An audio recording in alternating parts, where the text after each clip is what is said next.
Until next time, as always, peace out. Go Blazers. Step back, call game like Dame. Now they all know our name. Crossover, then go straight to the hezzy. I'm a dunker like Denny. Small market, yeah, we making it big. Now we got too many cameras. Clinging on guards like Drew. You can't even move, ain't nobody stopping us. Rip City turn up, we making some noise. Pass to the present, we get it like Lord. More to be rockin', we bringing the force. Gang with it down, that's a bucket, of course. If straight about it, dunk, you gotta move. Young and still hustling like Scoop. Come and tap in, see what's new. Blazers Uprise on the crew.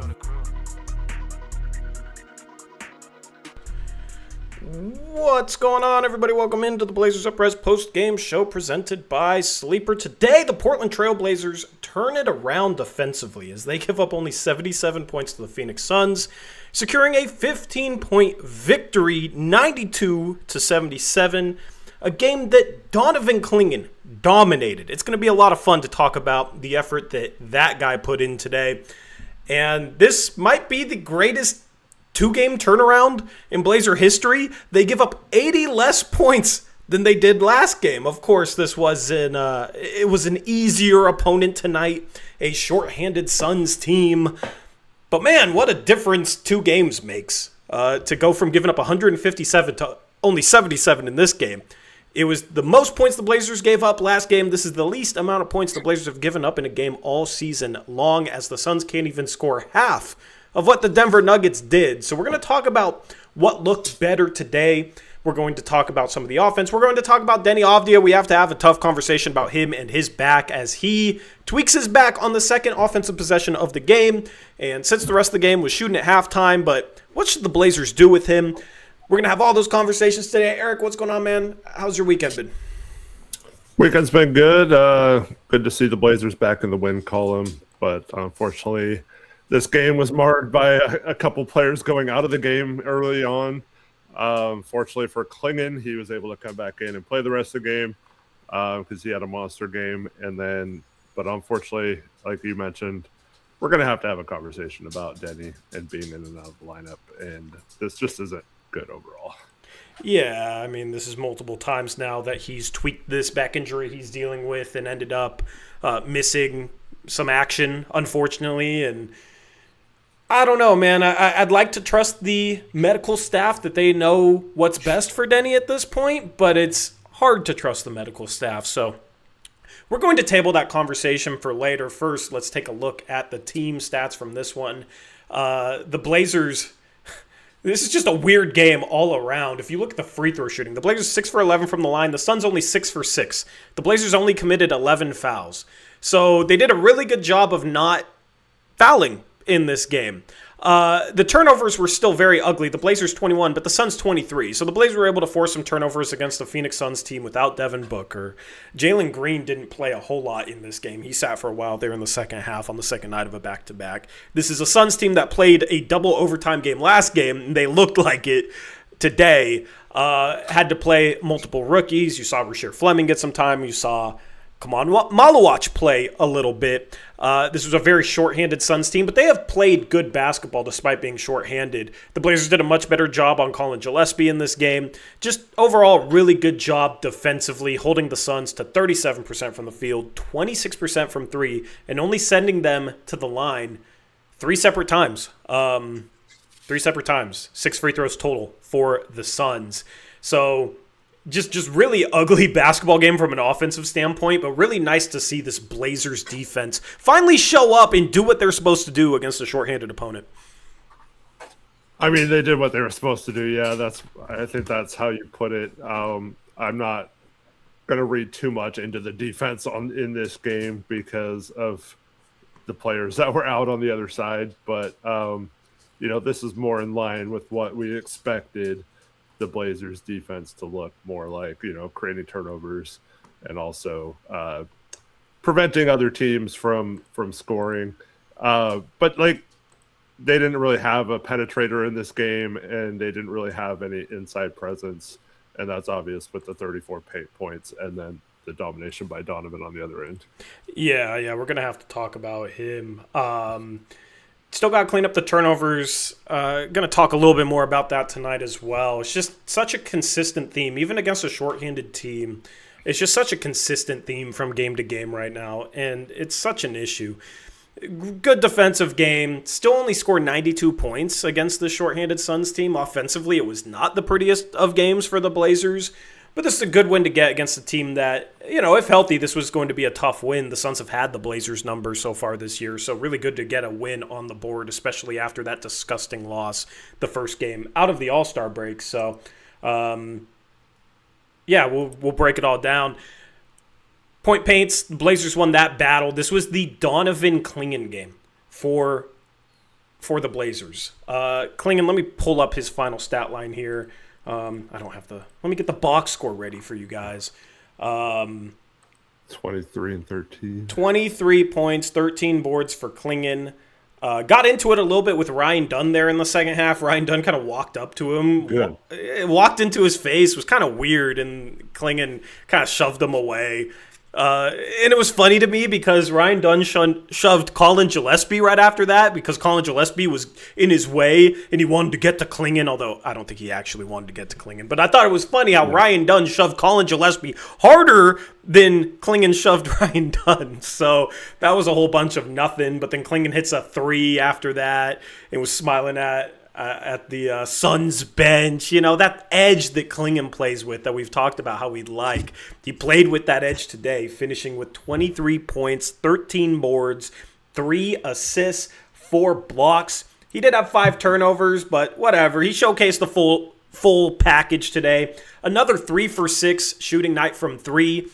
I mean, he had that hot shooting month earlier in the season, and then he followed that up by breaking everything, and now he's back to making threes at a really, really high clip. So what exactly is he as a three-point shooter? I don't know, but I'm getting more and more confidence the more games he has like this, where he's shooting 3 for 6 from 3. Of course, he was 3 for 6 from 3 last game. He's shooting a good 3-ball. In the month of February, he's shooting close to 50% from 3.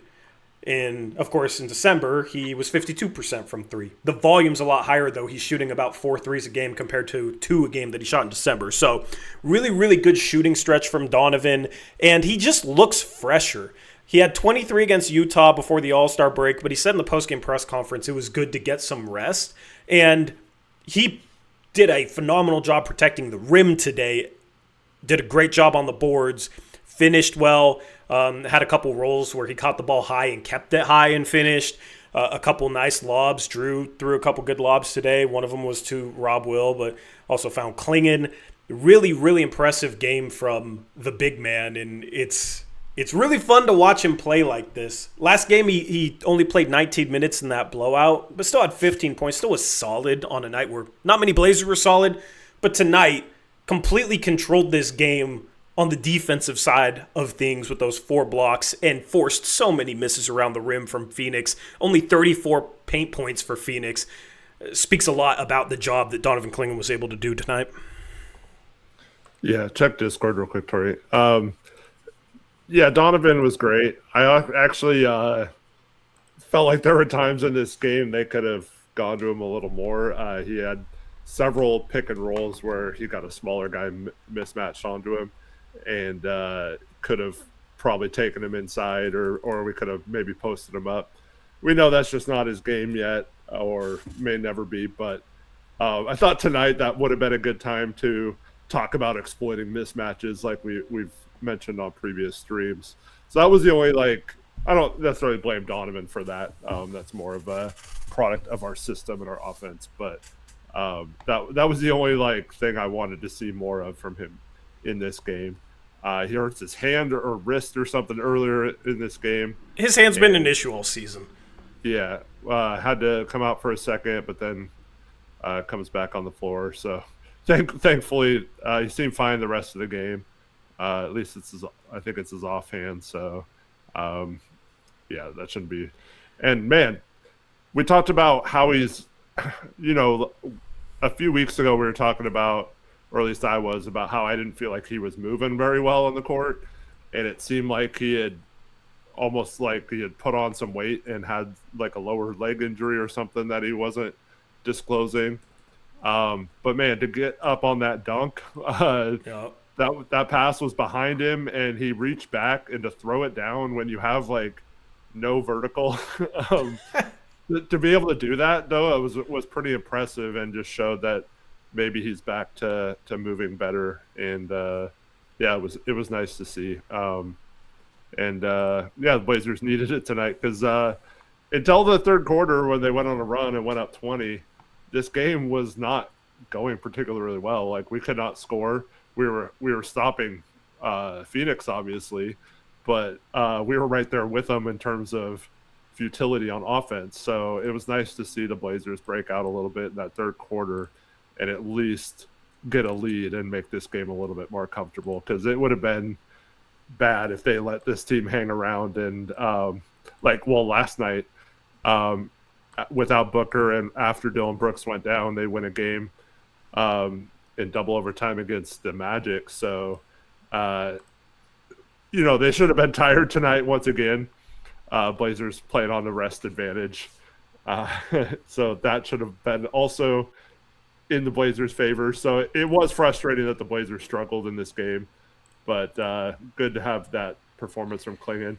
And I want him to get mad every game, Tori. Like, he probably should have gotten teed for pushing, but I want him to have that chip on his shoulder. I feel like he is more engaged and he's more playful. He's more feisty. Like, I like it when he gets into it with an opponent and he just kind of has that edge to him. Yeah, I don't want him to necessarily be like an instigator where he's doing weird stuff, cheap stuff, but just play with a bit of a mean streak. He when he's rebounding kind of through guys, like, he has these stretches where he just dominates the defensive glass and he's not getting pushed around. He needs to be a bit of an enforcer for this team. And I thought there was a stretch there earlier in the season that you were talking about where it didn't seem like he was moving quite as well. It seemed like he was slow to contest shots at the rim, and he was playing pretty soft on post-ups. And it was just not the Donovan Clingan that we expected to see. That's not the Donovan Clingan we saw at UConn. That's not the Donovan Clingan we even saw his rookie year. He just played stronger than how he did earlier in the season. And lately, it's been much better in that regard. It seems like he's tracking the ball better. When guys drive at him, he's doing a good job of not fouling. He only fouled once in this game in 31 minutes in a game where he did a really good job protecting the rim and did a good job of tracking the ball and blocking some shots. But then also when he wasn't able to, he wasn't selling out and getting out of control and jumping into the offensive player and fouling. He was forcing misses at the rim, just doing a good job contesting shots. So really, really impressed by him. He threw a couple nice passes in this game, a couple that were inaccurate that resulted in turnovers, but I like to see them continue to make use of his playmaking. I think the concept of the passes was fine. It's just execution. Yeah. I mean, but 3 assists. Like, there was a play where he hit Jeremy Grant on a backdoor cut, and they rotated to Grant, and Krejci cut, and Grant found Krejci, and he got that and one. That was a very beautiful play. Two cuts from the Blazers. I think that's something that's been missing from their offense lately. We'll talk about that, but just overall dominant game. I like the way he's finishing, but then also the three-point shooting just feels completely legitimate right now. I know on the season after this game is right around 33%, but he wasn't shooting the three ball great to start the season. He had that month where he struggled. I think for him it's just finding consistency, because we've seen these stretches where he just looks like sometimes he looks like a guy that could be a 40% three-point shooter. I mean, in December he was 52%. In the current month of February, he was 45% coming into this game. Back-to-back games, he goes 3 for 6. When he's shooting the ball like this, you can make the case that he's the Blazers' best spot-up shooter at times. He's not shooting super contested ones, so they're pretty much wide open. But, teams have started to respect it more, but there's even possessions where, that third three he hit after he got into it with Ryan Dunn, they didn't get out all the way on him, and they had a small lineup in the game, so you would think they would pressure Clingan on the perimeter.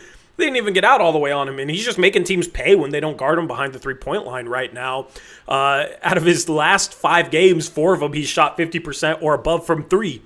So really, really impressed with his shooting right now. I think I'm at the point where I'm buying him as a three-point shooter. It's hard to know what to think after January, where he shot 25% from 3 and was shooting almost 4 a game. Was bricking a lot of shots and shooting a lot of threes. But given the month he had in December and the way he's shooting lately, he's probably never going to be fully consistent. I mean, how many shooters are fully consistent, right? Guys are going to have bad shooting stretches, but given the way he's bounced back shooting the 3-ball after January, I'm buying him as a shooter. And I don't know if this is a hot take, man, but I'm starting to feel confident that he'll make an all-star game at some point in his career just with what he can do. Shooting the 3-ball, on the boards, defensively, the type of impact he's having right now. Just hopefully they can tap into the passing a bit more. It's really fun to just dream about what this guy can become because he's improved.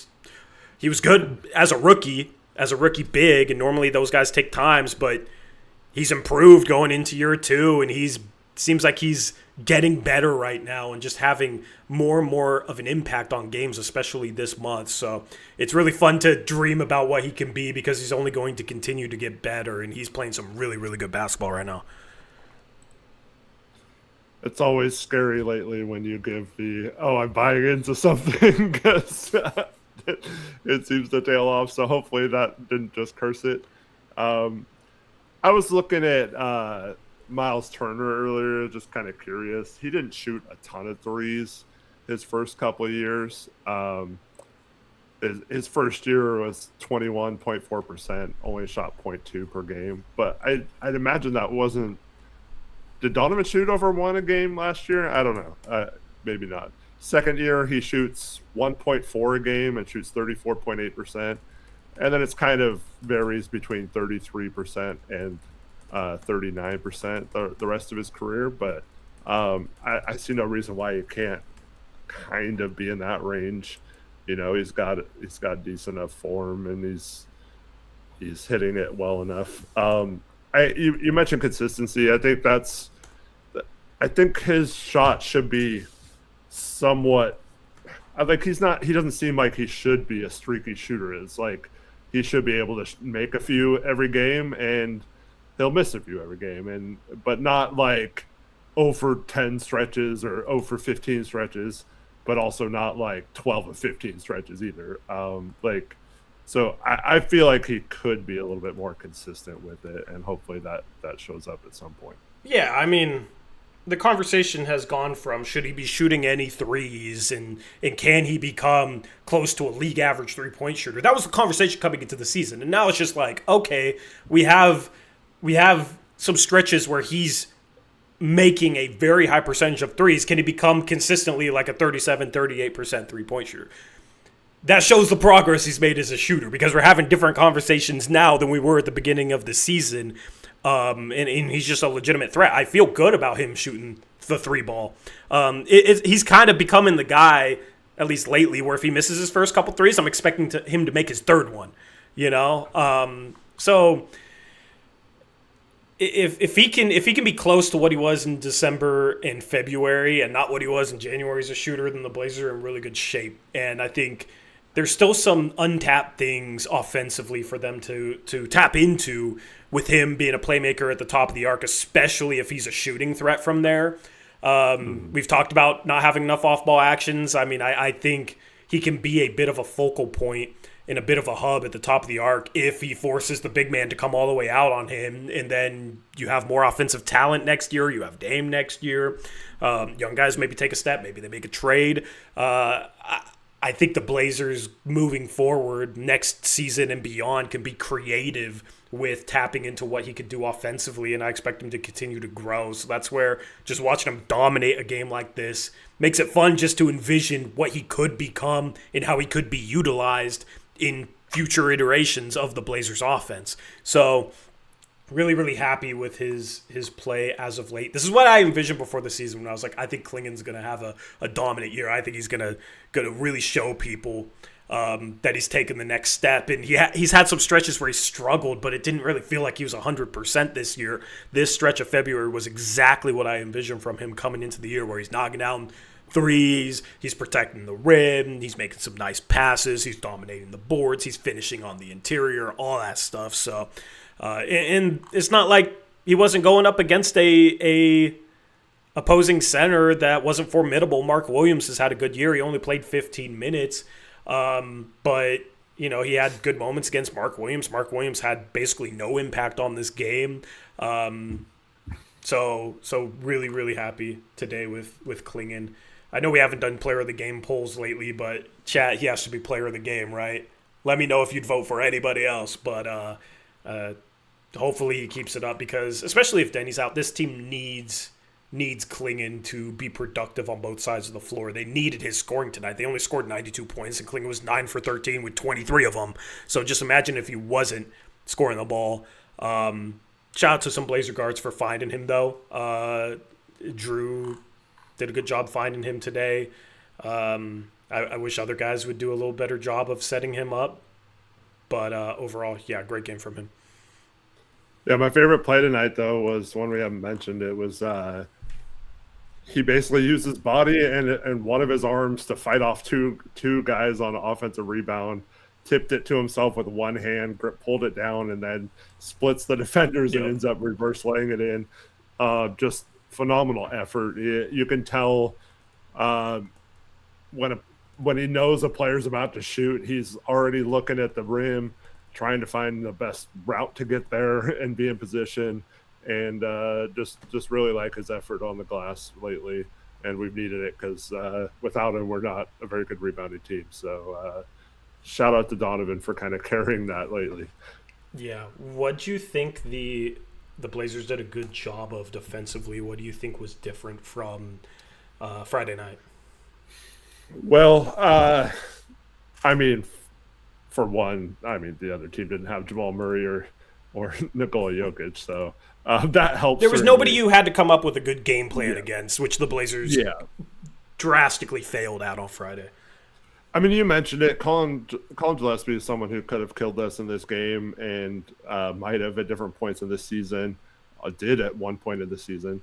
But, when you can focus on a guy like that as, your main defensive attention, it really, I think it's just a product of it's as simple as they didn't have anyone that you had to worry about breaking down a defense and really causing havoc and exposing our defense off the dribble. Jalen Green had some nice moments off the dribble in this game, but overall they just didn't have anyone that could do it consistently throughout the game. And then to not have any Mark Williams is playing, he probably wouldn't have played tonight given their injury history or injury situation, because he hasn't played a lot in or he might have. This might have been his first back-to-back he played all season, but he had to suit up. And then you mentioned Malawach had to play, and he hasn't really played a whole ton of minutes this season. Oso's undersized, so they really didn't have a lob threat in this game for the most part. And they had a couple of nice pick and rolls, but for the most part, it's just the Blazers could just play a set defense. And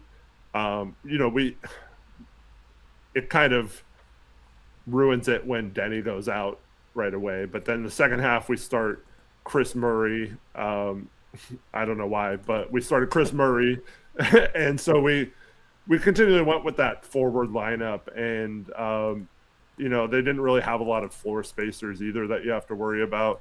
So it's kind of like how teams defended us earlier in the year. You just stay home and switch pick and roll and just keep players in front of you. And that was really effective against a Suns lineup that couldn't really do anything about that kind of defense.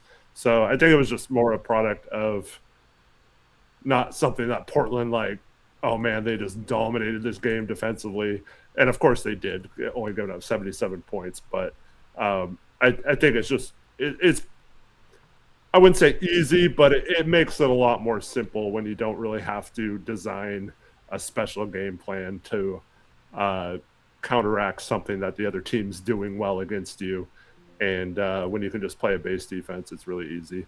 And then I would say we'll talk about him more later, but Scoot came in and had some really good moments moving his feet, keeping guys in front of him, not allowing any penetration off the dribble.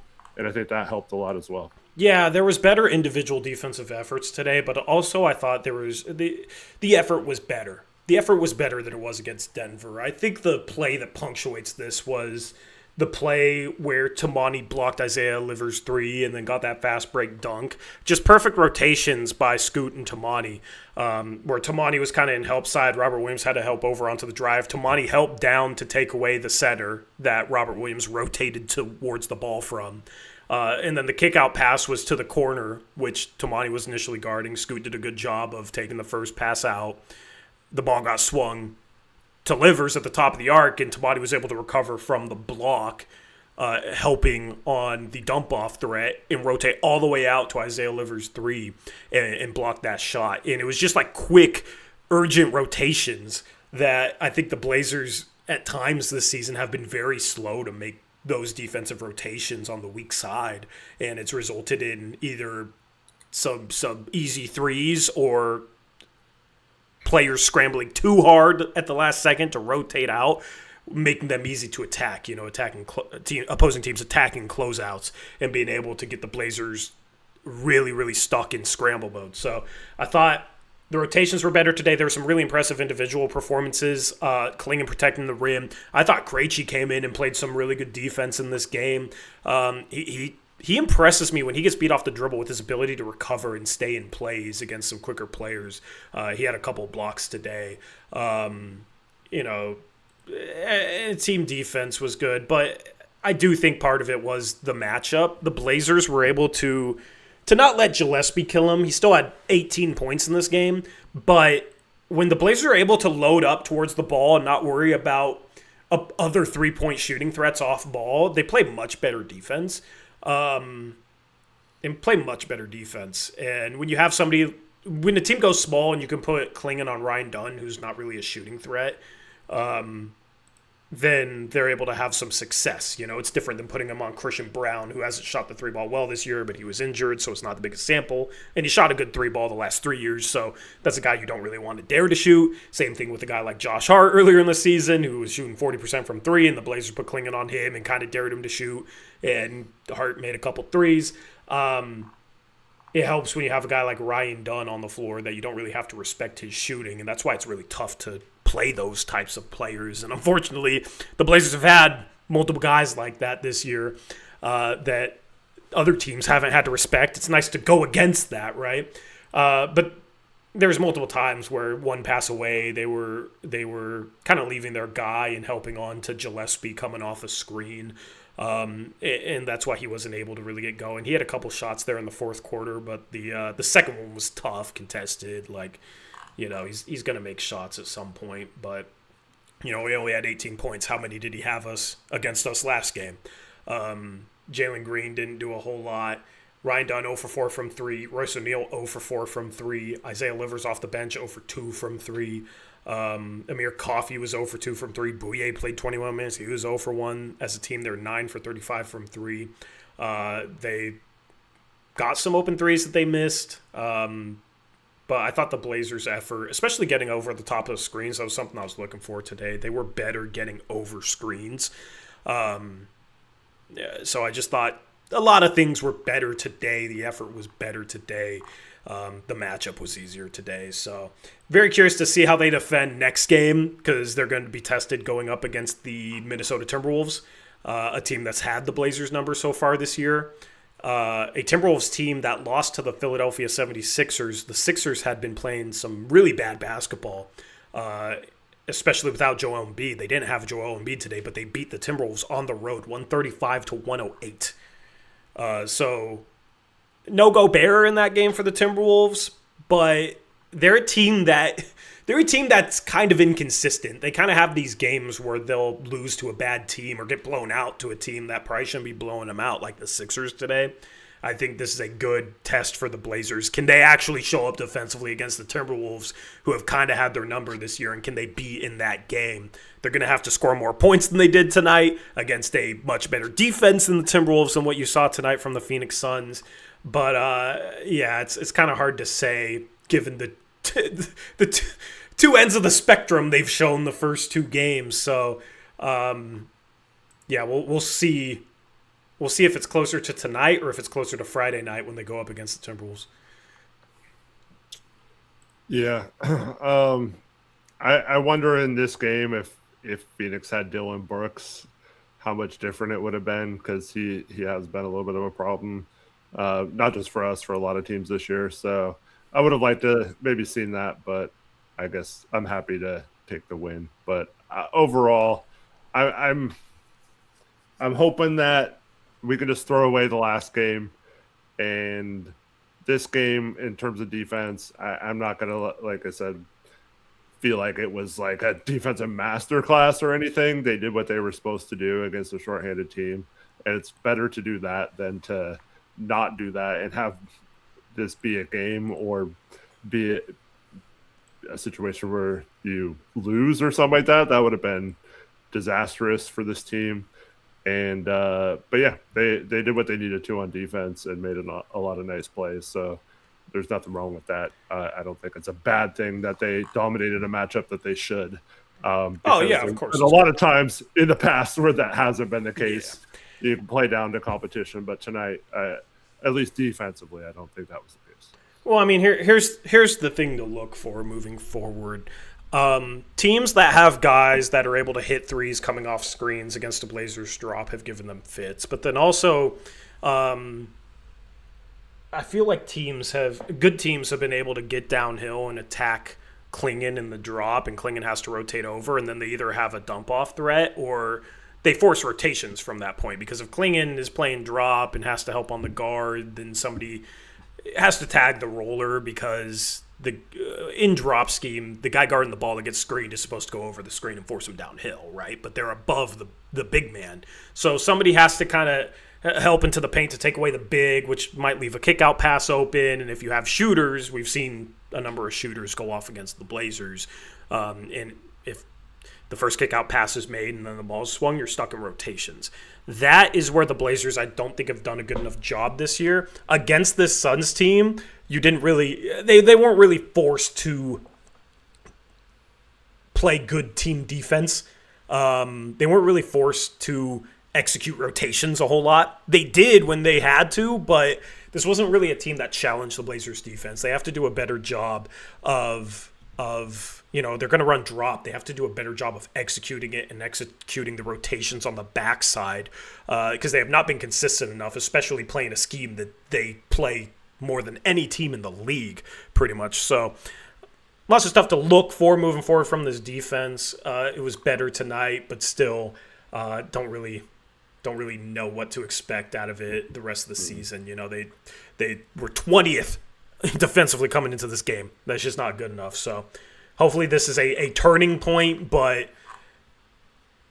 it's the Phoenix Suns without Grayson Allen, Devin Booker, Dylan Brooks, Jordan Goodwin's been giving them some solid minutes lately. So, like you mentioned, I'm really interested to see how they defend Anthony Edwards in particular. And I'm looking forward to Tuesday now to see if the Blazers can play more like this. If they come out flat again like they did against Denver and just let Minnesota do whatever they want against us, especially at home, that's going to be very disappointing. Yeah, they got to score the ball better at the start of games too. That's something where I think 6 minutes into the game, we were up 10-2. True. Yeah. True. But you know what it is? Phoenix didn't score this game, but yeah. The Blazers don't score at the start of games unless Clingan's hitting threes, it kind of feels like. Because there's been other games like that where the Blazers are able to score early, but it's like 2 Clingan threes or 3 Clingan threes at the start of a game. That happened against Phoenix earlier in the year. That happened against San Antonio earlier in the year, where Clingan has had these games where he starts hot from 3 and the Blazers are able to get some points because of it. But if he's not in threes at the start of games, they have been far too slow to get started offensively and build that rhythm. And I kind of think that's due to not having enough sets that generate easy looks or easy reads to kind of get them going in a game. It's kind of just like right into the motion offense, having to make, random reads in the motion offense. It's not really as structured as a set is. We've talked about that. Sometimes I wonder if the system is why they struggle to get going early, especially without Denny being himself, because there's been games this year where Denny just starts hot, where he's just driving into multiple guys and making things happen. Without that, this team has really struggled to start games offensively. Here and there, they've had a game where they've started really well and made a bunch of shots at the start of games, but really need to get off to better starts at the start of games. They're not a team that you want playing catch up throughout a game. So something to look for. Like they can't start down double digits against Minnesota halfway through the first quarter next game. If that happens, it's like, okay, are they going to lose by 10 or are they going to lose by 30? So got to get off to better starts. I mean, Philadelphia today in the first quarter outscored them 35-26. The Blazers need to be competitive in the first quarter tomorrow. I feel like if they're competitive, they can hang in a game against the Timberwolves. It's just the starts of games are just absolutely brutal offensively from this team. It helps when the other team can't do anything and the other team starts 1 for 16 from 3. The Timberwolves aren't going to do that. So, I mean, maybe the Blazers get lucky and the Timberwolves do that, but that shouldn't be the expectation. At times this season, I felt like the Blazers don't actually get any sort of momentum or fight in them until they get down, and that just can't be the case. They need to come out with that at the beginning of games. And they've done it a few times this year, but not consistently enough, in my opinion. Yep. Let's jump into the box score here. So, talked about Clingan a ton. Jeremy Grant also has 23 points today. Also shoots 9 for 13 from the field. Also shoots 3 for 6 from 3. He was 2 for 3 from the free throw line. Clingan was 2 for 4. So that's literally the only difference in all those stats. Of course, Grant wasn't filling the box score like Clingan with his rebounds or his blocks. Grant has 2 boards, 1 assist, a steal, and a block. But was a team-high plus 29, really good, efficient game from him. And also that 1 assist was a terrific pass to Vic Krejci. Do you want to have the conversation about that play before we jump into Grant, about the lack of cuts? Was that? I thought his assist was the one he lost the ball and it just happened to go right to Drew Holiday. And no. You know the play where he back cut, Clingan fed him, and then Krejci was cutting across the key and he hit Krejci? Yeah. And Krejci got an and one. So, yeah, that was a great play. But let's have this conversation before we get to Grant. Offensively, it's getting a little frustrating how... A little? I'm trying to be more positive, so I'm only trying to get a little frustrated. But, by the way, I think that was last game that you're thinking of. Vit didn't score in this game. Who is it to, then? Who am I thinking of? Jeremy's assist tonight, like I said, was one he drove, and he went to go shoot, and he lost the ball, and it just happened to go to Drew, and they gave him credit. On the broadcast, they were like, oh, wow, that's a fantastic pass. Am I mixing him and Drew? Yeah, he didn't score today. Who am I thinking of, chat? I don't know what I'm thinking of. There's a play that's burned into my head that I swear was from this game. Now I have to find it and figure out what I'm thinking of. I think that was last week. Yeah, let me find it. I'm gonna pull up NBA.com. I'm gonna pull up the box score. Yeah, Krejci 0 points. Maybe it was to somebody else. Let me look.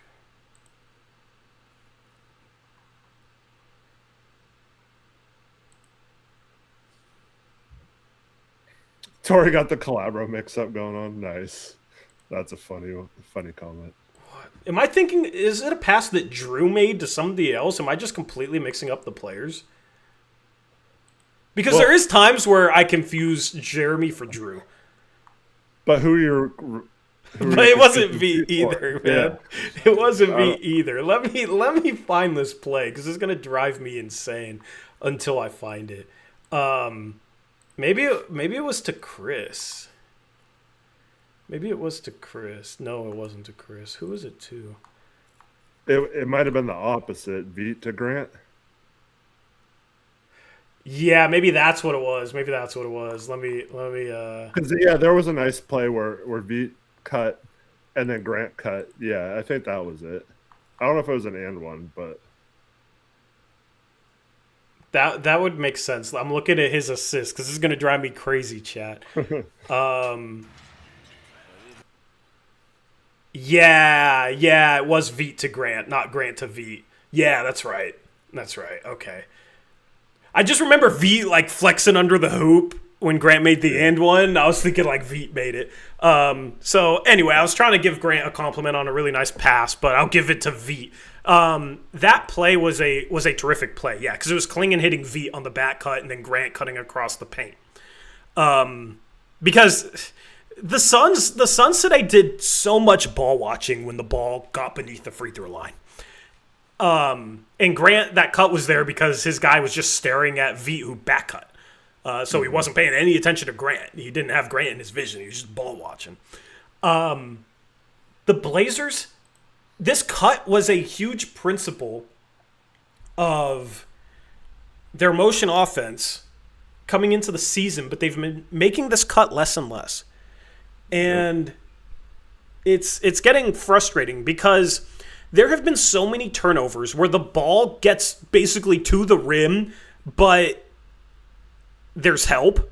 So Drew or Scoot will drive it into help defense. So they basically have two defenders committed to them, but they have literally no passing options. How many times do we see them kind of drive and start to go up and then turn almost as if they're expecting somebody to be cutting, and there's nobody cutting and they get stuck and they throw it out directly to a defender.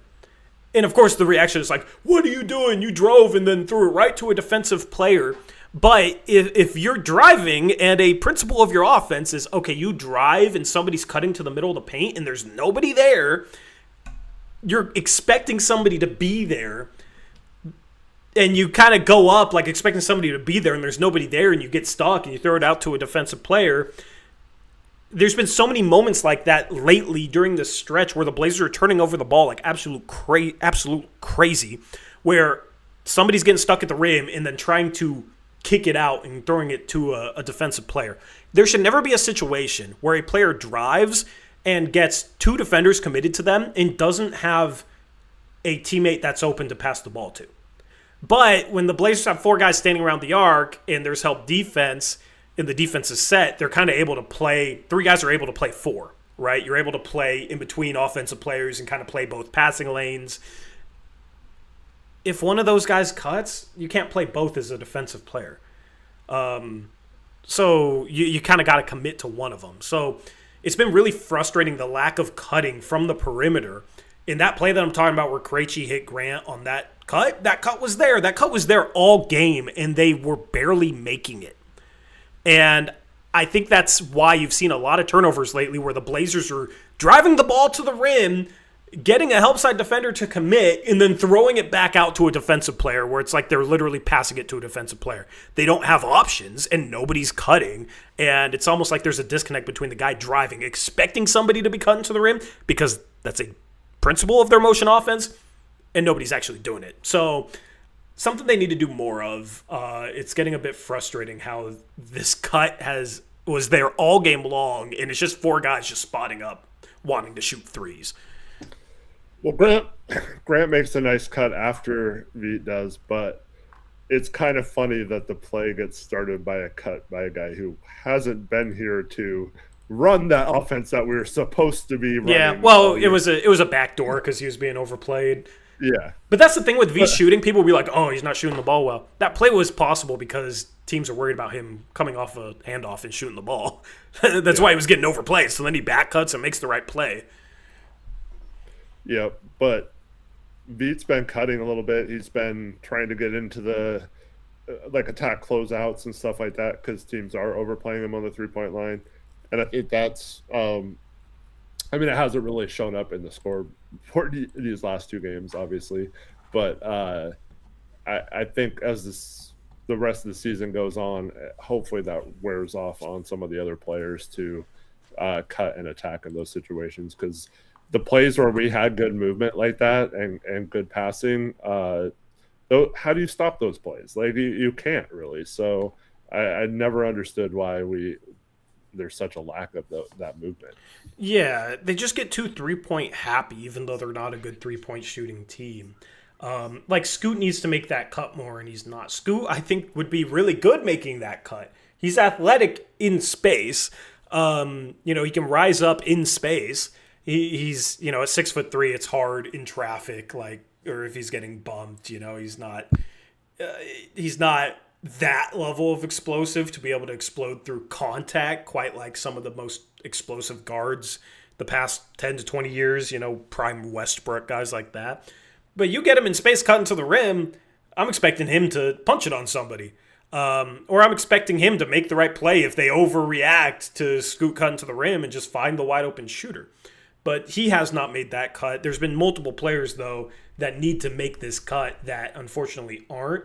And I think it's why you're seeing some brutal offensive moments where everything kind of seems stuck because you got one guy driving into the paint and then they have no options and then they turn it over. And everybody's looking at the symptom of the turnovers, but not the cause. And you're having a bunch of players with high turnover games. You're having Drew with high turnover games. He's not somebody that historically has 6 turnover games like he has tonight. You're having Scoot with some high turnover games. You're having Denny, who had 6 turnovers last game. It's an issue that permeates the whole entire roster. So when it's an issue that permeates the whole roster, you got to start looking at, okay, is there something with the system? Is there something with the structure of the offense that is leading to some of these turnovers? And I think the fact that cut is supposed to be a principle of their motion offense and it's not being made and it's supposed to be an option for the driver to pass to is why you see situations where guys get stuck and end up throwing it to a defender because they have nobody to throw the ball to when they draw the help side. So something to improve going forward. It's just kind of a disappointing thing that it's been an issue coming out of the All-Star break because that's something I figured they would focus on in practice as a principle of their motion offense. So yeah, definitely something to watch for next game because against a elite Timberwolves defense, they're going to have to execute the little things and make the right cuts, and they can't just get stuck playing one-on-one and driving into traffic and then not having options. They will have another 20 turnover game if that's the case.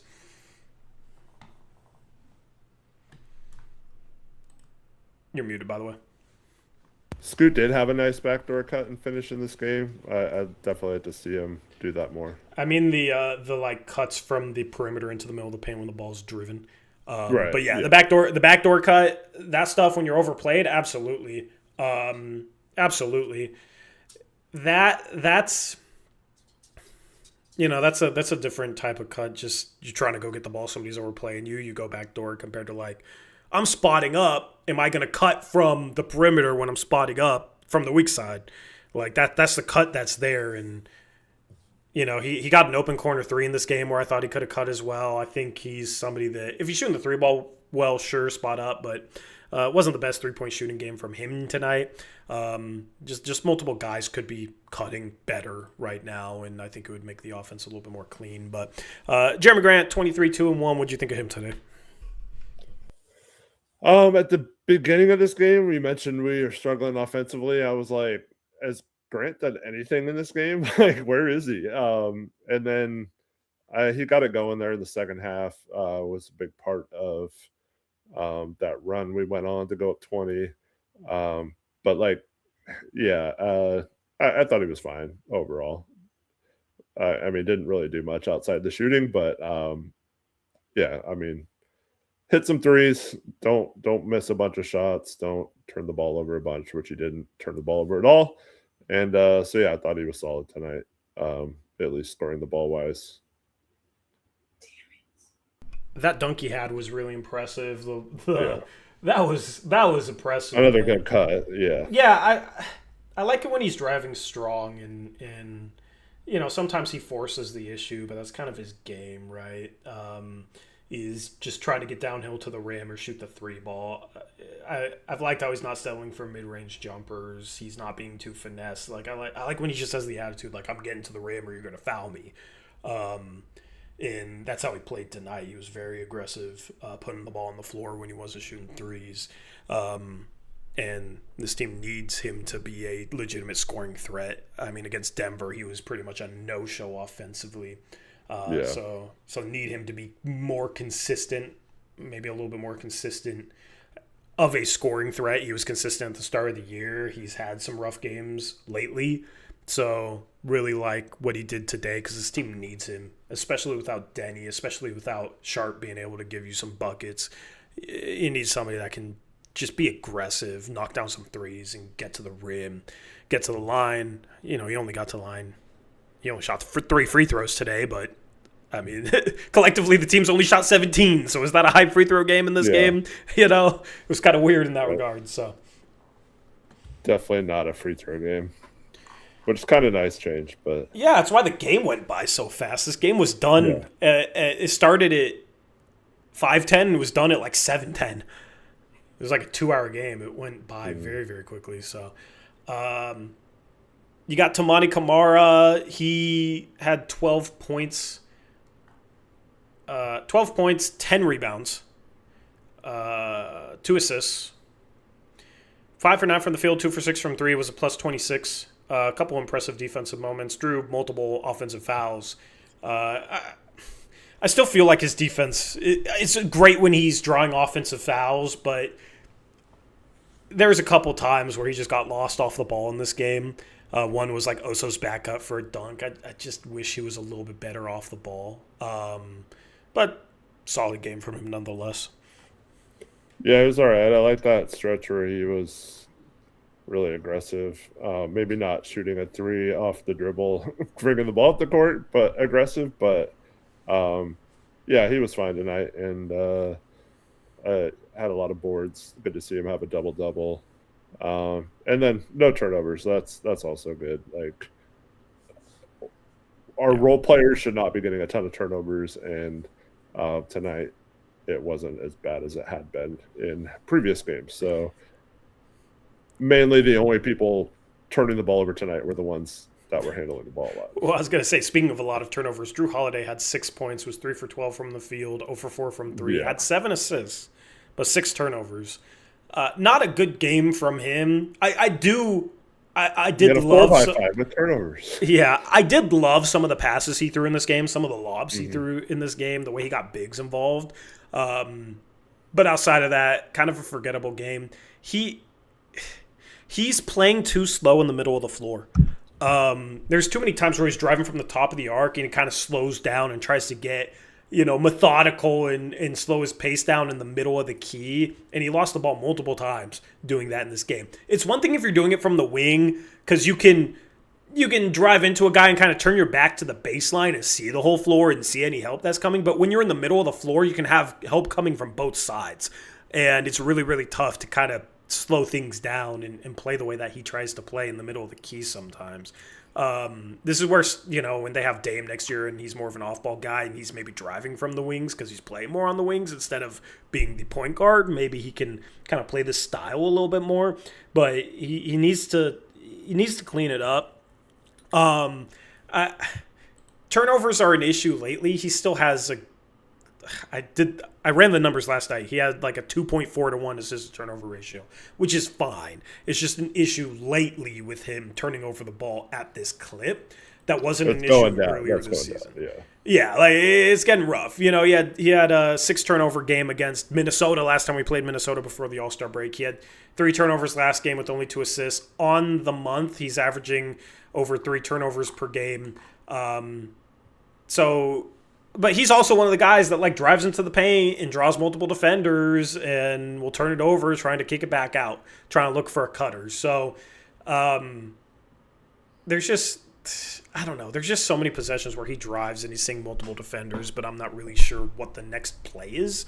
And he kind of tries to slow things down, which gets him in trouble. And I don't really know what the solution to that is sometimes. Just given the system that they're running. I mean, this solution is probably back the ball out, but he's kind of needs to dissect the defense and get into the paint and make a play. And sometimes he tries a little too hard, even when it's not there. Well, there's some games where the slow down, hit the brakes, even though you're going really slow and shooting a little turnaround jumper, faking off the drive. Those work against some teams. Tonight it was not working at all for Drew, and it was just, man, it was like, how many times do you drive slowly into the paint and then have to take a really impossible shot as the shot clock was winding down? There were a couple times in this game where I was like, man, I just wish he would speed up a little bit, because I feel like if he just goes a little faster, he's good enough to to beat his defender, but man, he did not really do well off the dribble in this game, and obviously didn't shoot well either. Comment in chat says he's not a pure shooter. If he's not a pure shooter, then really nobody on this roster is outside of Krejci. Drew on the season is shooting 38% from three. He was 0 for 4 today, but going into this game, he's shooting 38% from three. Like his shooting's been fine. People were worried about, you're trading Anthony Simons for Drew Holiday when you struggle with shooting. Your shooting's gonna take a major hit. He's shooting 6.5 threes per game in 28 minutes and making 38% of them. So the shooting's not an issue. On the season coming into this game, his true shooting percentage was 58%. It's not great, but that's slightly above league average efficiency. So, in 38% from three, I mean, I'll take that. Simon shoots a little bit more volume, but he was right around that percentage from three as well. So, and Drew's taken some tough ones this year that he's made. So that's the least of my worries is his 3-point shooting. That's actually been maybe the best part of his game so far this year. Yeah, I mean, I wouldn't necessarily call him a pure shooter either, but how do you define a pure shooter, though? I don't know. It's one of those things when you see it, I guess. Yeah. He's turned into a better shooter than he was earlier in his career, but I still wouldn't say it. It's like when I think of pure shooters, I don't think of Drew, but man, there were a few times too where he went to go get the ball, and then he realized Scoot was in the game and he deferred to Scoot, which I thought was good. But yeah, we're gonna have to find a way against good defensive teams to not have him have to break guys down off the dribble. And part of that was Denny going out less than a minute in the game. But I really hope that in the future we don't have to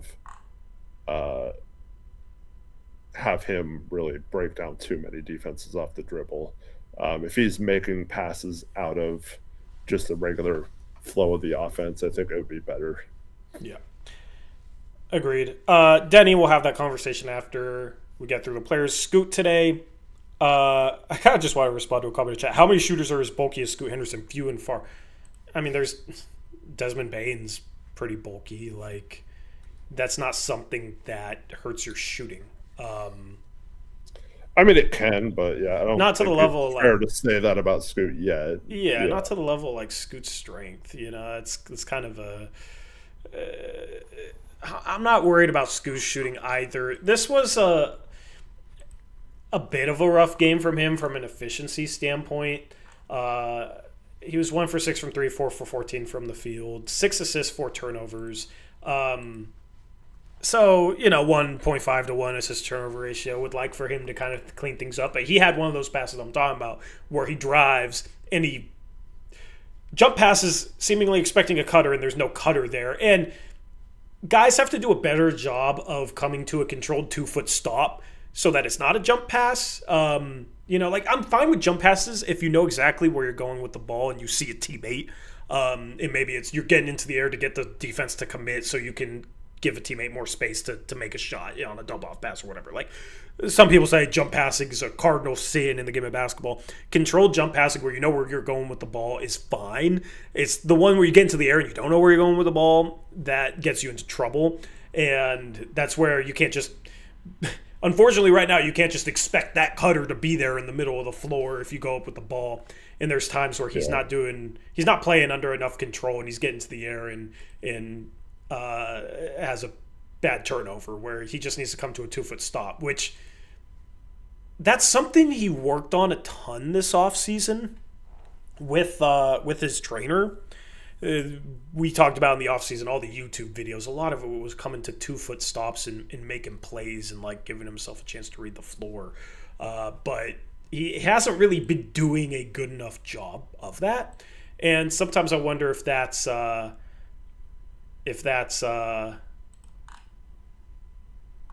due to how long he sat out, how much has he been working that when he was injured, right? Because I think that's the right stuff to work on, him becoming more of a player off of 2 feet and using pivots and generating angles that way and being able to read the floor. But I'm looking at his turnovers on NBA. One of his turnovers was the one where he got a steal and then there was a blocking foul by Jalen Green. So I don't know if it was actually 4 turnovers or if it's a box score error. Because I'm literally looking at it right now. It says bad pass turnover when he literally got that block against Jalen Green and then got fouled by him. So maybe they just put the wrong play because I feel like they did have 4 turnovers. Yeah, I mean, maybe they put the wrong play. But he did throw the ball away. He just got fouled. So I don't know. The third one, like, there's different types of turnovers to me. The third one was a pocket pass to Tamani that was a bounce pass, and he just didn't connect with Tamani. Tamani was open. They just didn't connect on the pass. He kind of like bounced it low to Tamani. Maybe he thought Tamani was going to get more depth on his role. But like, those are the types of turnovers where he's making the right read.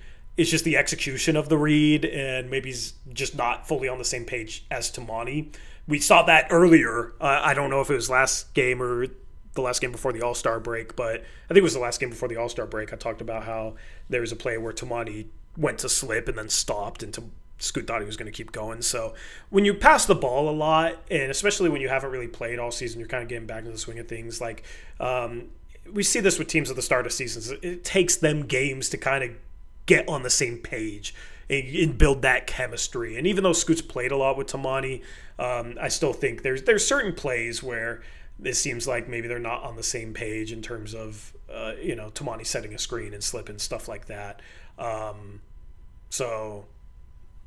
It's the one he had, the last one he had at the end of the fourth was just like a lazy turnover. He's had a little bit too much of that, but yeah, I think there's obviously some work to be done taking care of the ball. And the efficiency was rough tonight, but I do really like the defense that he played tonight.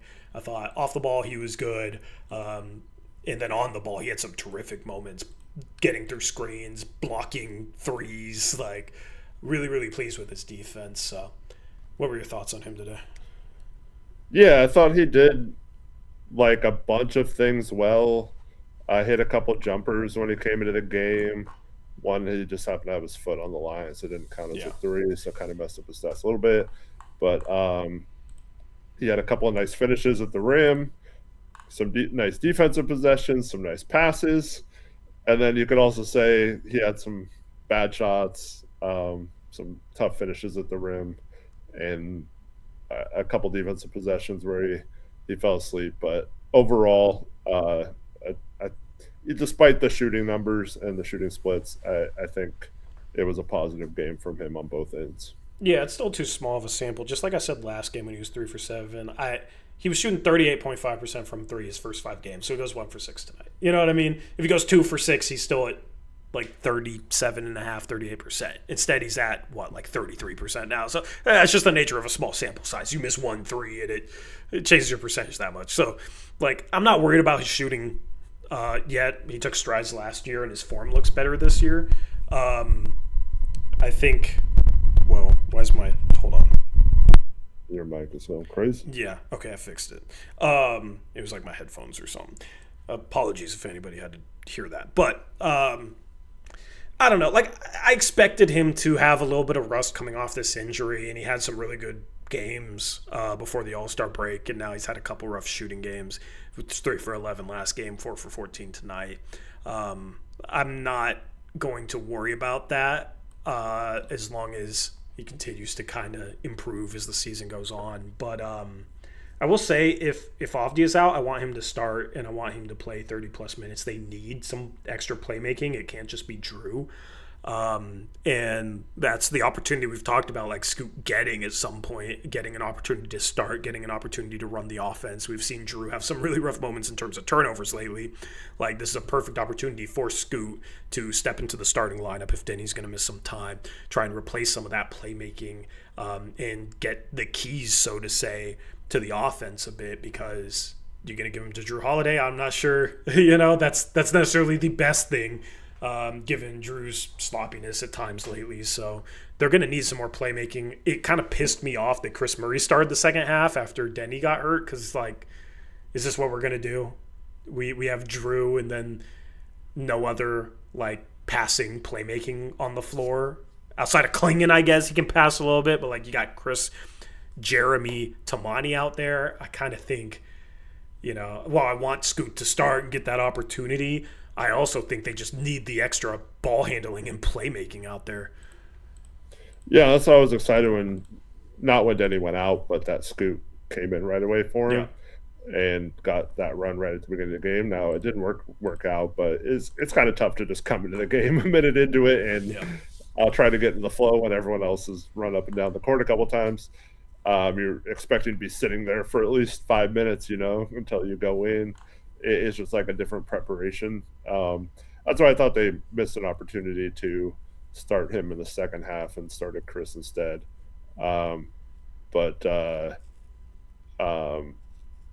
I guess it worked out for the Blazers. They get the win going away. But I really wanted Scoot to start the second half, man. I will say, I do think the offense runs better when he's in the game, even if he's not making a high percentage of shots. They get into their offense a bit quicker with him pushing the ball up the floor. He was a plus 18 today. It just feels like their offense runs better when he's in the game. Because I talked about this with Denny, just having somebody that can turn the corner and draw that next guy and then make the right pass out of it and spark some of that offense is very necessary. And Drew's not really that guy because he's kind of slow and methodical. I think the offense has kind of better pace and rhythm with Scoot in the game. Because without Denny or Scoot, you got a lot of guys that either you don't trust to put the ball on the floor, kind of drive slow, or have some limitations offensively. So that's why without Denny, I would start Scoot. But those are my thoughts. Chris today plays 22 minutes, 6 points. Had a couple nice finishes. You deep side, what'd you think of him today? Oh, no, I thought he had a couple of nice moments in this game as well. Like you mentioned, a couple of nice drives and finishes. I was like, okay, Chris. And then the rest of it is just that three he took was bad. Everything else is just kind of like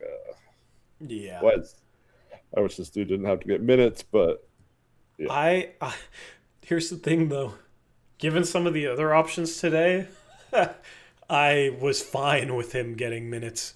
He was better than some of the other options we're going to talk about, which is weird for me to say that I would rather have him in the game over other players because he drives me crazy at points. But, he got a couple steals. He was solid, had some nice finishes, over one from three. He's never going to be above average shooter or anything like that. We know that at this point.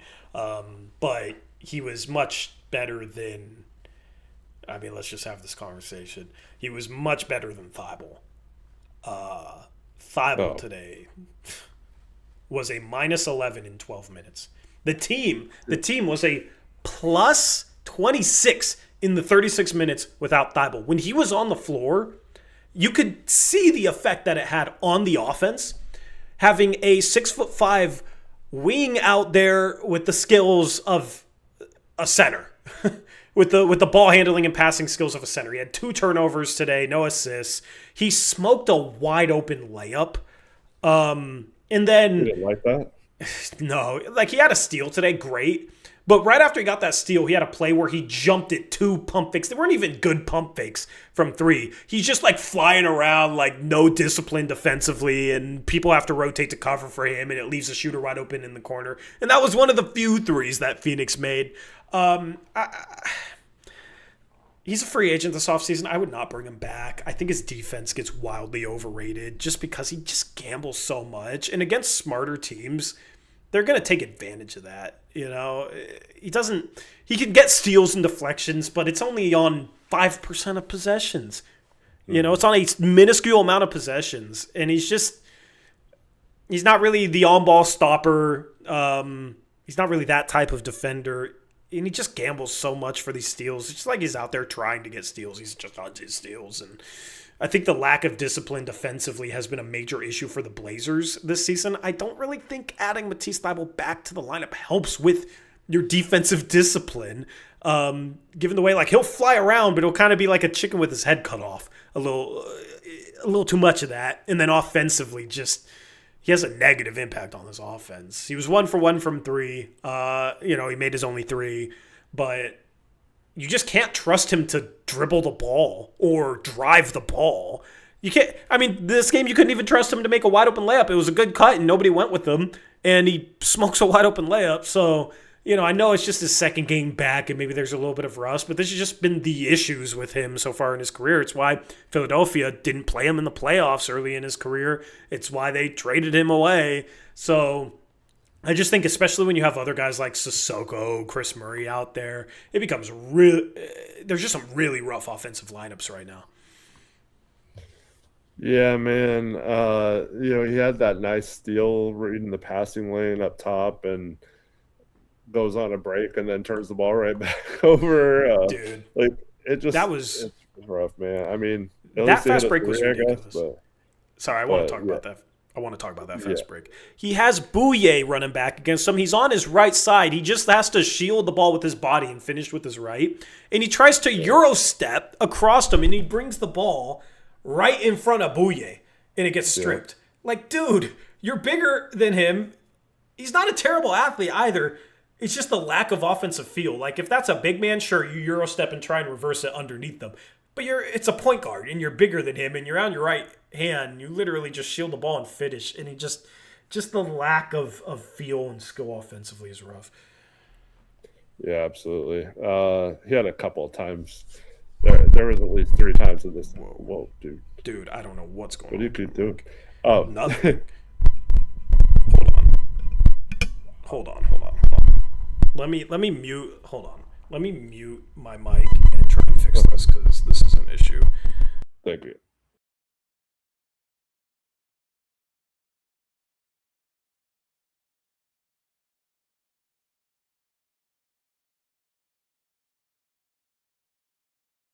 He just came back and hasn't played a ton of minutes this season.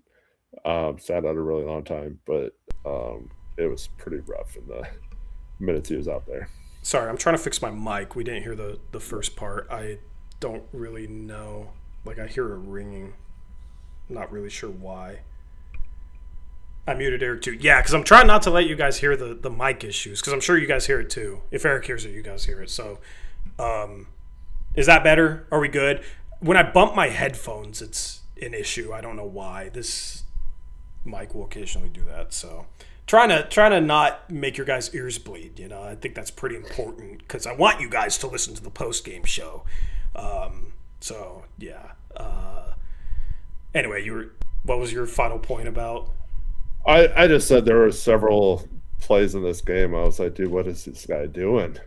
And unfortunately, I know he's going to get some grace from people for just coming back and taking that long break, but man, yeah, it's just, I don't know. There's something about it. Torrey is like not that he's not a bad person, so that's not what I'm trying to say. But then he's got that like laugh, when he messes up, and he's just like, oh, whatever, like type attitude, and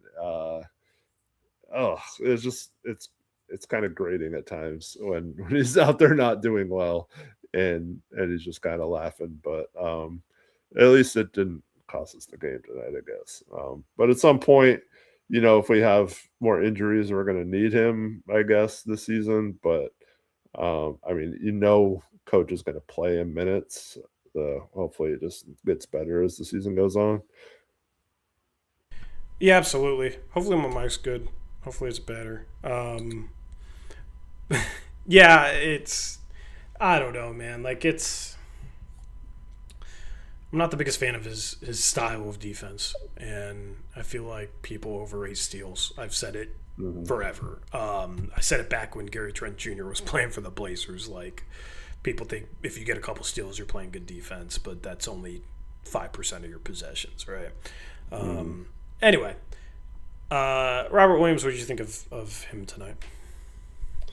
I mean, he also had some okay moments. He missed his three finally. He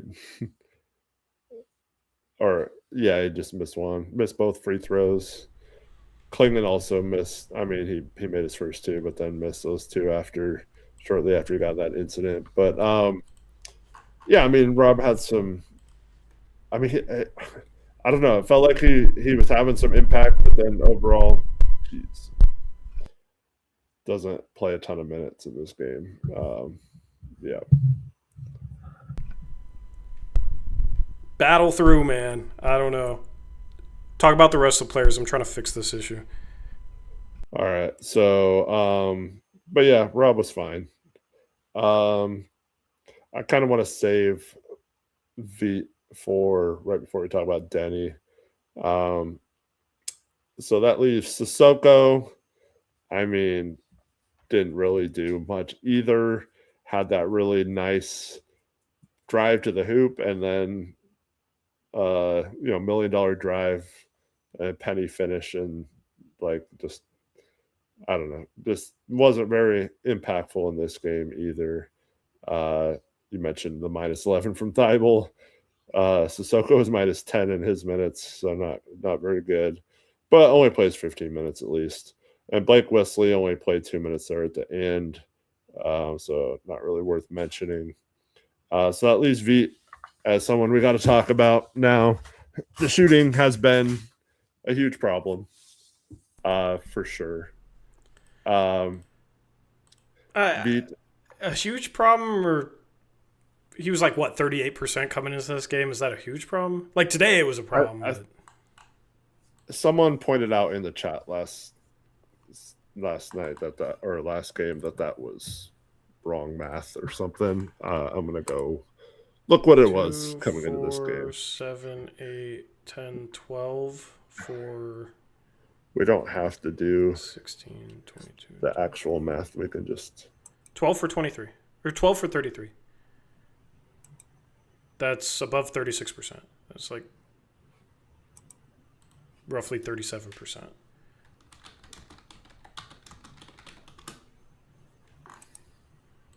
He was 12 for 33 as a Blazer coming into this game.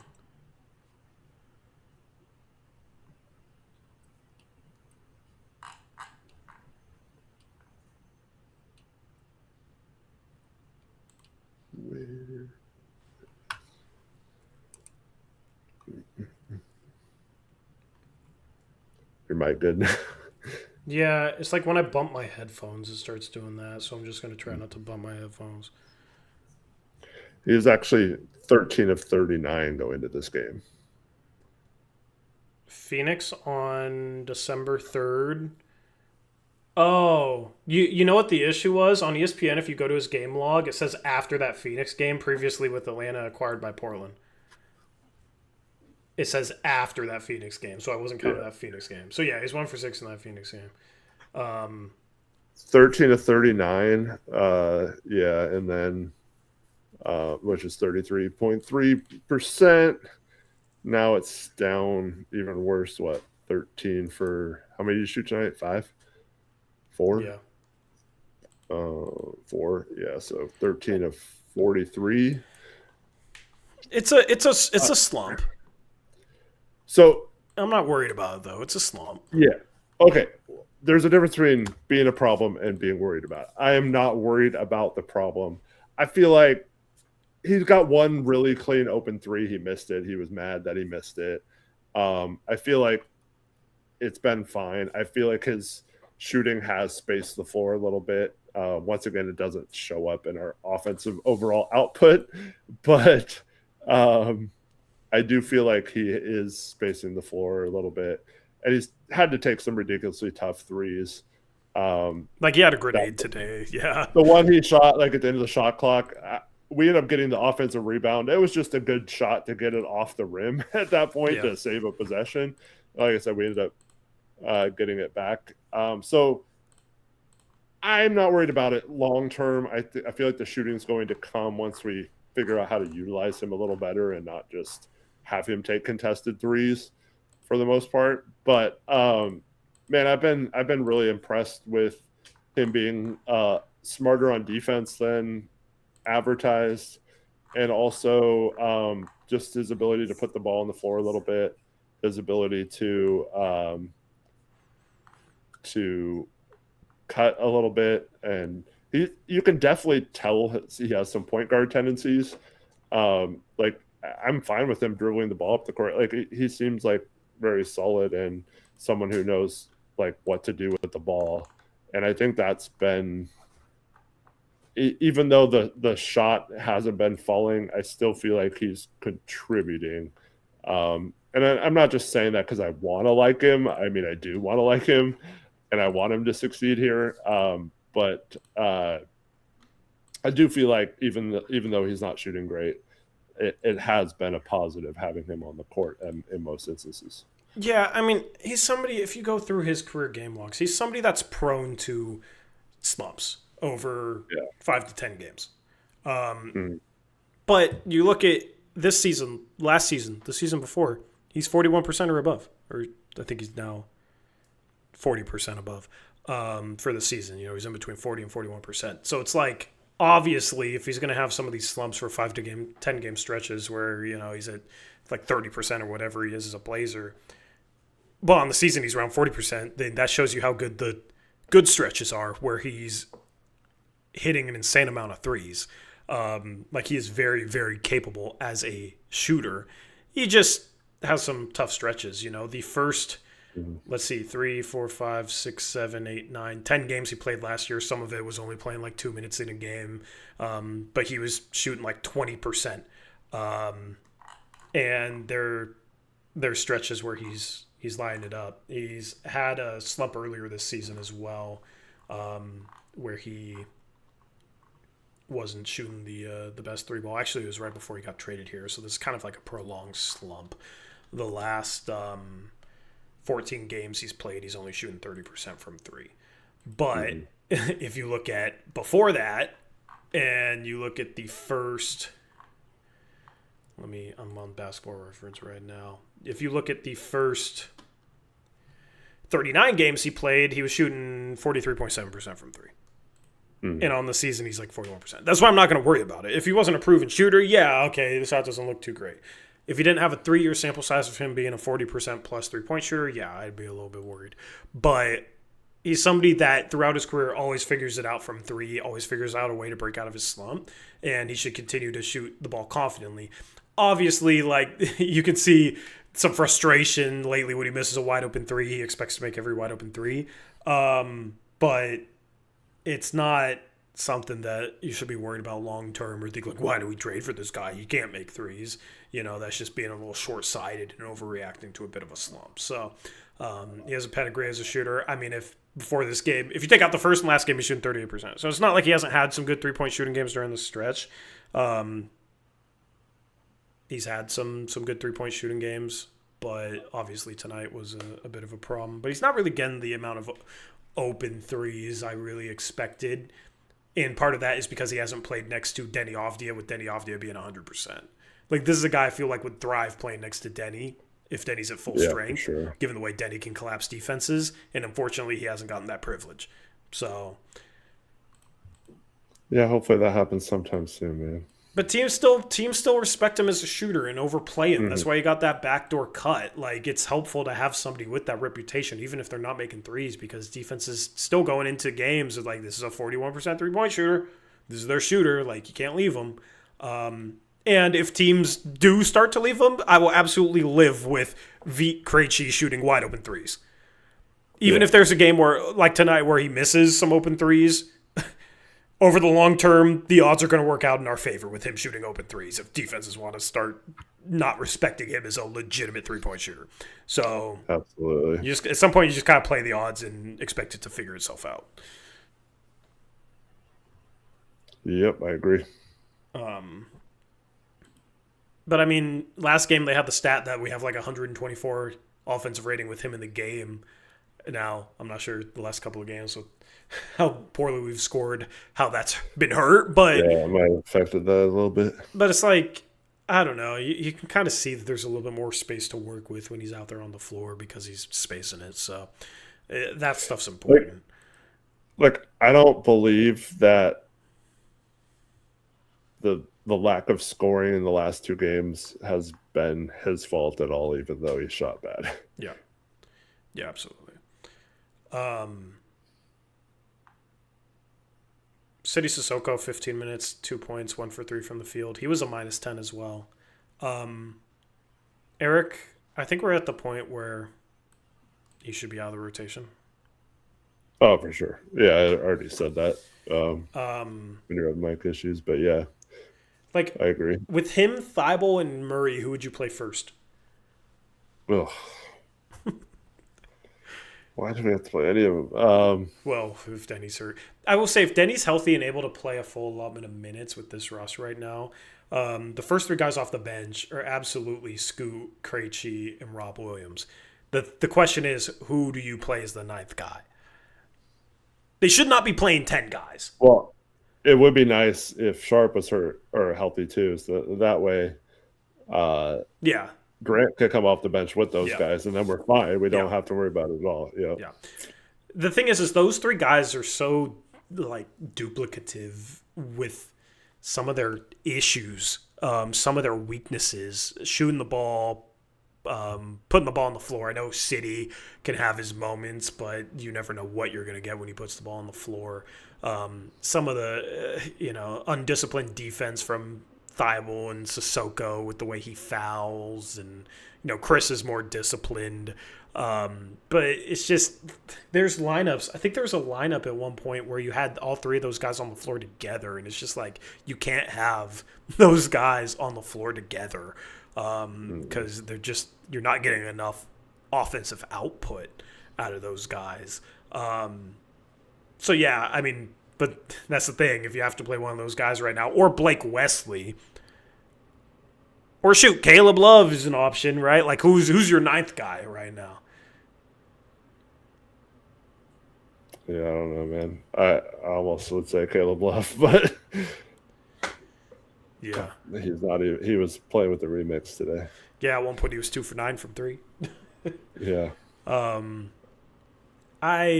I'm cool if you play 10 guys and your 9th and 10th guys, like Sissoko plays for a 5-minute stretch and tries to provide some energy, and if he plays well, maybe he gets a few more minutes, and then you sub Thibault in, and he can run around for like 4 minutes and try and get a steal.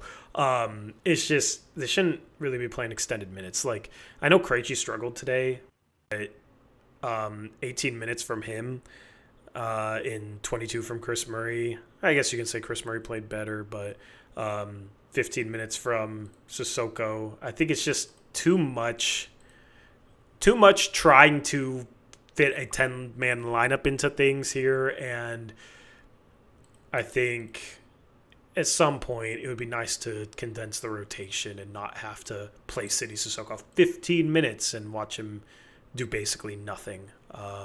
So I think that's everybody. Yeah. I think that's everybody, right? Agreed. Yeah. All right. So except for the man that played 59 seconds. Yeah. Let's have that conversation first. Shout out to our guy Muvsy with the $7 Canadian donation. Says, "Sup lads, glad we got the dub." I don't know if by we he means the Raptors or the Blazers, but yeah, both teams won today. Yeah. Both teams won today. Raptors winning by as much as they did won me some money, so shout out to the Raptors.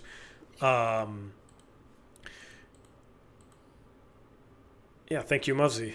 Denny, the back continues to be an issue. The back is obviously not 100%, and he tweaks it 2 possessions in, but he was shooting around at halftime and moving around fine.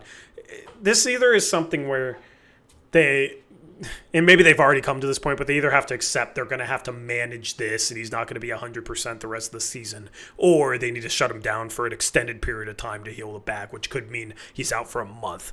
I don't know what the right decision is, but obviously it's going to be a reoccurring issue considering the amount of times it's reoccurred so far, stemming from the car accident, I think, that he got in. I mean, this started right after that, so It sucks. I want to see Denny 100%. I do think it does make some sense to just shut him down until he can get 100% so he can be himself. This team is a much different team when he's at full strength and he's playing like himself. So, I mean, if you're in playing position, you would like to think with an easy schedule the rest of the way, maybe you could still play your way into 8th if you sit him. If you want to win that 7 versus 8 play-in, you're going to need a healthy Denny Avdija most likely. So I think for their seasonal success, it may make sense to just sit him. If he's playing and you're not winning enough games, you end up in the 9-10 playing game, like you're kind of locked into that already. You might as well sit him if that's going to be the end result. Yeah. I was thinking this before the game, Tori, because he winds up on the injury report as questionable. Hyken has a tweet a little bit before the game saying it's going to be a game time decision, and then of course he ends up playing or whatever. Which I was like, okay, good, because we need to win this game. But I was thinking this beforehand. It's just. And now that he got hurt again, even if he's fine, it's just, to me, it's way worse to have to plan for both having him and not having him. Yeah. For a while. It'd be one thing if it was just a couple weeks or something, but I mean, we're going on more than that now, and it's been an issue. It doesn't seem like it's just going to get better. He had the All-Star break off outside of playing, 20 minutes or so in the All-Star game. You can question whether he should have even played in that, I guess. But to me, at some point, I think, and I don't necessarily even trust this front office to make not the front office, but the medical staff to make the right call here. But to me, it would almost be better if they just decided to shut him down for a while and see if he can get better. And then you just recalibrate from there. Maybe it costs you a 7-8 seed or whatever, like you said. But at this point, I think getting 9 or 10 and having him healthy for that game is way more important than getting up to the 8th but not having him then, or possibly having him still in and out of games with the back injury. So I would maybe just see if sitting out a week or two, maybe this upcoming East Coast trip, just sit him out and leave him at home and see if by the time they come back it's feeling better. But I don't know what the right answer is, though. I'm not saying that that's for sure would help, but it does seem like it's going to continue to be an issue as long as he's still in and out of the lineup or trying to play. If they sat him like 2 weeks, 3 weeks, I don't even know if I'd trust for it to not be an issue after sitting him 2 to 3 weeks. That could also be true, yeah. So, it could be something that doesn't get better this year. So yeah, if it's something that's not going to get better this year, but it's not like going to jeopardize his long-term health, then I understand why they're handling it the way that they're handling it. Just have to trust that they know what they're doing. The medical staff knows what they're doing, because don't want to jeopardize his long-term health. Obviously, if that's in play, then he needs to sit, even if he's out for the season. Like, you do not want to jeopardize his long-term health for a play-in game. This is a guy, too, that, I mean, he played, I forget what game we started sitting everyone last year, but it felt like we played him pretty late into the season. And then he plays a ton of basketball in the Eurobasket this summer. Yeah. And then, of course, until this back injury, he played every game this season with like a huge amount of usage. And then also on top of that, just the way he plays, he's taking hits, getting to the free throw line, getting fouled. So, like, it's not, I don't know if I'm not saying he can't hold up in normal seasons, but that's a lot of basketball he's played in a short amount of time with the way he plays. Yeah. And that, and combine it with a car accident is just, I think it's taken a toll on his body, and the way he plays, unfortunately, just isn't conducive to the back getting better when he plays. It's just gonna, most of the times he's tweaked it, it's been like just jumping or cutting or something where he's not even really making contact with another player. So it's just a tough situation, and it sucks that it's with him instead of pretty much anyone else on our roster right now. Yeah, for sure. Start Scoot. If you have to sit him, give Scoot an opportunity to sink or swim, so to say. But yeah, I mean, this team played its best basketball and its funnest basketball when they had some injuries, but Denny was just dominating teams. I would love to see that Denny with this team healthy, especially with Clingan playing good basketball right now. Hopefully, I mean, the dream is they somehow get Denny to 100% and get into the 7-8 play-in and win that game and get a 7 seed and then get the opportunity to play against, whoever. And maybe you can be competitive in a first round and things can click and all of a sudden you're in a playoff series. Like, that's the dream. That's the best case scenario out of this season. I mean, the Blazers have such an easy schedule the rest of the way. They are now only 5 games out of the 11 seed after being the Suns. They're 2.5 games out of the 8 seed. Unfortunately, the Nuggets beat the Warriors, or the Nuggets lost to the Warriors today. There's a chance to get into that 8th seed, man. I mean, there's a very legitimate chance to be able to make up that ground. If you look at the upcoming schedule, the Blazers play Minnesota, but then after that, this 5-game road trip, they got the Bulls, the Hornets, the Hawks, the Grizzlies. They ended off against the Rockets, who they played well earlier this season. Then they come back home to play the Pacers, Hornets, Jazz. Then they go back on the road to play the Sixers, Nets, Pacers. This is the stretch that will determine the Blazers' season. I think they could have a good record over the stretch even without Denny Avdija. It's just how good is that record, and could they even make up some ground on Phoenix, who's without Devin Booker right now? Dylan Brooks just broke his hand. Like, that's a team that has a tough schedule the rest of the year. Can they actually close that 5-game gap? At the end of the day, they just got to win these basketball games in front of them, because they have some very winnable games in front of them.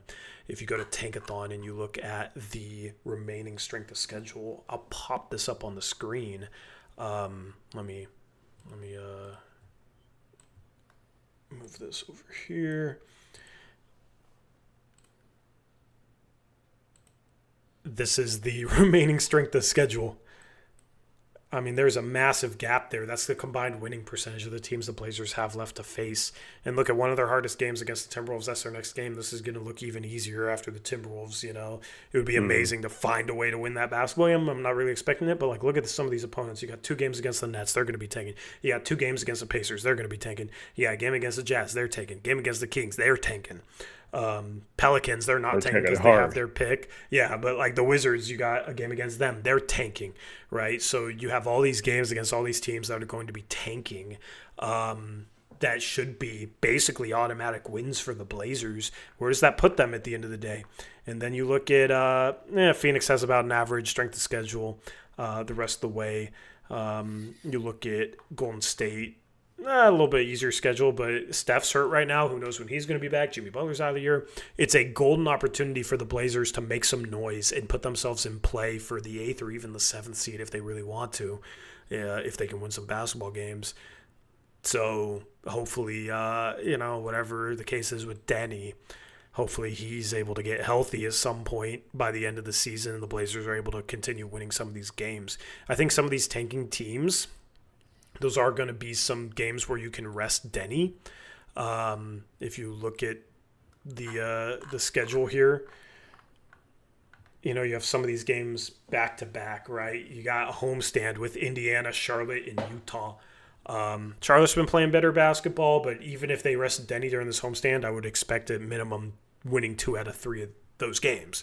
I think they'd have a good chance of winning all 3 of those games if they're playing good enough basketball. So, you look at the stretch later, you got Brooklyn, Milwaukee. I mean, Milwaukee might be tanking at that point. They kind of already are, I don't know if Giannis is going to come back. You got Dallas, they're tanking. You got Washington, they're tanking. I mean, this is a 4-game stretch here against 4 teams that could be tanking. So you're going to have opportunities to rest Denny if they want to approach it like that. But I don't know. It just feels like they're going to play him if he's good enough to go, and if he's not, they're gonna sit him. And even if he's good enough to go, it might mean he tweaks it and he's out of the game a minute into the game, like we saw tonight. So, yeah, it was a tough situation all around. We need Denny out there, but games like tonight, I mean, not only does it screw up his stats, but here's the other thing too. I mean, he's pretty much a lock for most improved player right now. But he's got to play 65 games. So does that factor in? Tonight doesn't count because he played less than the minute restrict or qualification or whatever. Man, that's tough. Like, how much does that factor in? If you're the Blazers, do you want him to win that award? It's kind of silly to sell out for that award. No, I know. I'm not saying sell out. He has to play in 18 of them. Yeah. Yeah. I mean, at this point, you have a couple back-to-backs left this season as well. They have, let me do the math. They have 2 back-to-backs left this season. It's not as bad as I would have expected, but yeah, it'd be great to see him win that award, but the 65-game thing is kind of silly for something like most improved. Like, it's not really like necessarily fully production based like MVP is. That's which player looks the most improved this year, which player took that leap, and it's obviously Denny is the most improved player, but if he plays one less game, he can't win the award. So that is what it is. I just don't like risking his health for an award or anything like that. So we'll see. I mean, I wouldn't be surprised either way if he plays next game or doesn't.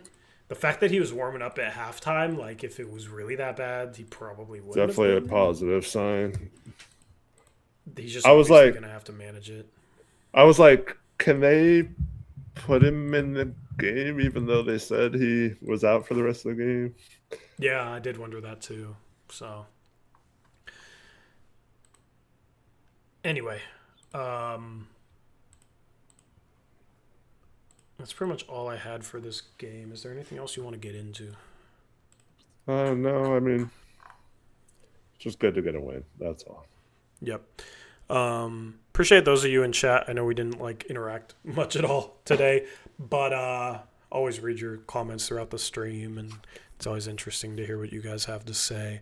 Any ideas about what Silver is going to do about tanking? I have no idea. I mean, they're discussing 10 different ideas, so who knows, but I kind of expect the NBA to screw things up and do something that has some unforeseen circumstances for them, but that is easily foreseeable.